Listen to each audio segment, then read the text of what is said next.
Assalamualaikum warahmatullahi wabarakatuh. Welcome back to my YouTube channel.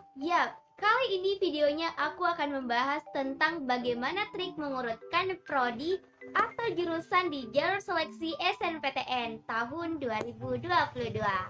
Nah, sebelum itu jangan lupa klik tombol subscribe channel YouTube ini dan juga follow akun sosial media @lasol_umptkn. Karena di situ aku akan share seluruh jalur seleksi masuk PTN, PTKIN maupun perguruan tinggi swasta. Dan juga follow akun sosial media aku @rizkayani_amram.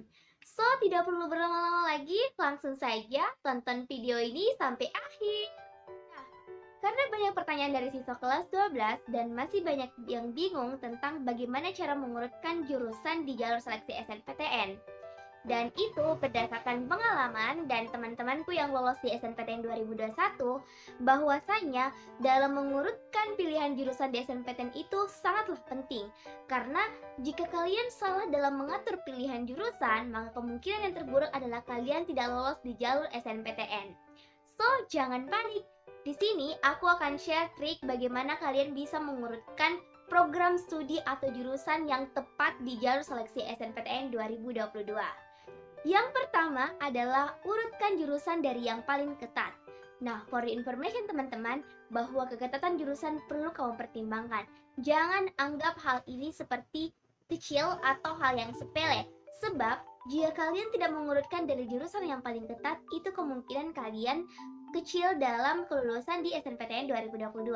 Nah, bagaimana caranya Kak untuk melihat keketatan jurusan? Kalian perlu data jurusan yang dari segi daya tampung dan juga jumlah peminat. Jika persentase semakin kecil, maka jurusan tersebut akan semakin ketat. Jangan salah kaprah ya. Jangan sampai kalian melihat persentase itu semakin besar mengatakan bahwa jurusan itu semakin ketat. Itu salah. Yang benar, keketatan jurusan yang memiliki persentase semakin kecil itu artinya jurusan tersebut semakin ketat atau memiliki peminat yang sangat banyak. Jika persentasenya di atas 10%, maka jurusan tersebut sepi peminat atau keketatannya cukup rendah. Nah, sampai di sini sudah paham kan teman-teman? Jadi, urutkan dari jurusan yang paling ketat. Pilihan pertama adalah jurusan yang memiliki ketatan yang tinggi, dan pilihan yang kedua adalah jurusan yang memiliki ketatan yang rendah. Oke, sampai di sini sudah paham? Kalau misalnya kalian mau video khusus tentang ketatan jurusan, kalian boleh share di kolom komentar ya.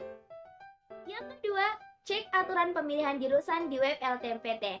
Nah, teman-teman, untuk sekarang informasi tentang data jurusan belum diupdate oleh pihak LTMPT.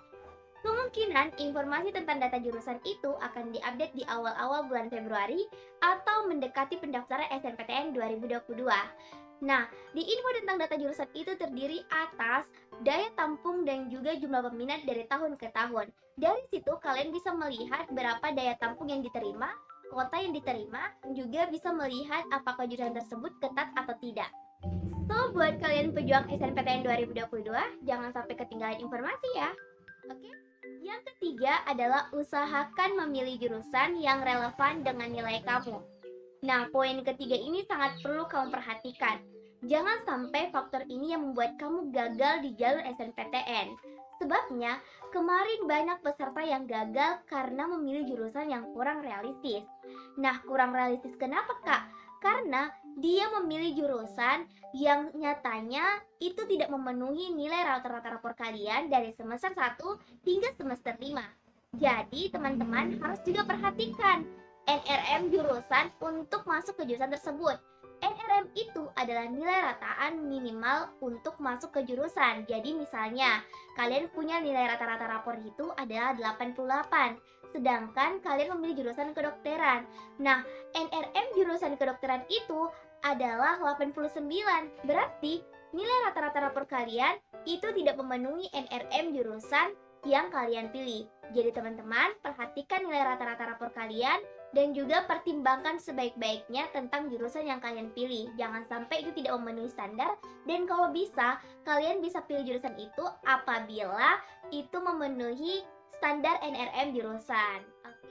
Yang keempat adalah usahakan jangan lintas jurusan di jalur seleksi SNPTN. Nah, Untuk lintas jurusan di jalur SNPTN itu tidak disarankan oleh pihak LTMPT karena dengan lintas jurusan di SNPTN itu kemungkinan kalian kecil untuk lolosnya. Usahakan kalian memilih jurusan yang linear dengan jurusan kalian di SMA, baik itu SMA, MA, maupun SMK. Dimanfaatkan peluang SNPTN dengan memilih jurusan yang sejalan dengan jurusan kalian di SMA. Kalau mau lintas jurusan, boleh-boleh saja, tapi di jalur SBMPTN. Oke, video khusus tentang lintas jurusan dari saya Teko Sosum di jalur seleksi SNPTN nanti aku akan upload di video berikutnya. Oke? Yang kelima adalah pilih jurusan di PTN yang salah satunya berdomisili. Nah, teman-teman, kenapa domisili PTN itu sangat penting di kelulusan SNPTN 2022? Nah, di sini aku mau sarankan kalian itu memilih 2 jurusan pada satu PTN saja karena berdasarkan pengamatan aku lihat kemarin, banyak yang lolos karena dia memilih 2 jurusan di satu PTN dibanding yang memilih 2 prodi 2 jurusan atau 1 prodi pada 2 PTN. Nah, tapi keputusan pilihan itu kan akan kembali ke teman-teman. Jadi pertimbangkan baik-baik ya, tapi aku sarankan kalian memilih 2 jurusan di satu PTN saja. Jika kalian tetap ingin memilih di 2 PTN, pastikan pada satu PTN itu ada domisili kalian. Dan juga perhatikan jurusan kalian, pastikan itu kalian urutkan dari yang memiliki ketetapan jurusan yang tinggi atau memiliki persentase yang kecil. Oke?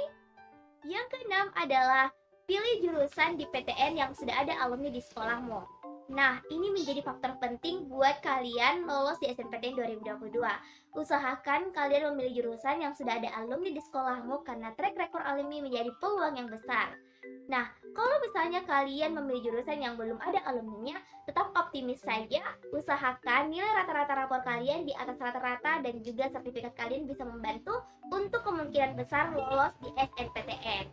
Kenapa alumni menjadi faktor penting atau bisa mempengaruhi lolos SNPTN? Sebab pihak PTN akan tidak ragu lagi menerima kalian karena sudah menerima alumni yang berasal dari sekolahmu. Jadi sudah paham kan? Nah, itulah 6 trik buat kamu yang masih bingung mengurutkan program studi atau jurusan di jalur seleksi SNPTN 2022. Yang pertama adalah urutkan jurusan dari yang paling ketat. Yang kedua adalah cek aturan pemilihan jurusan di web LTMPT. Yang ketiga adalah usahakan memilih jurusan yang relevan dengan nilaimu. Yang keempat, usahakan jangan lintas jurusan. Yang kelima adalah pilih jurusan di PTN yang berada domisili. Dan yang keenam, pilih jurusan yang sudah ada alumni di sekolahmu. So, itulah 6 trik untuk mengurutkan prodi atau jurusan di SNPTN 2022.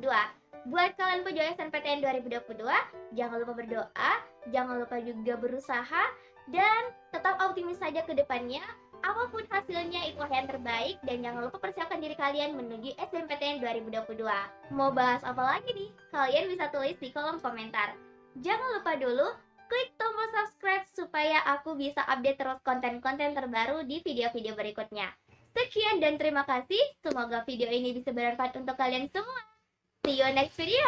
Wassalamualaikum warahmatullahi wabarakatuh. Dadah.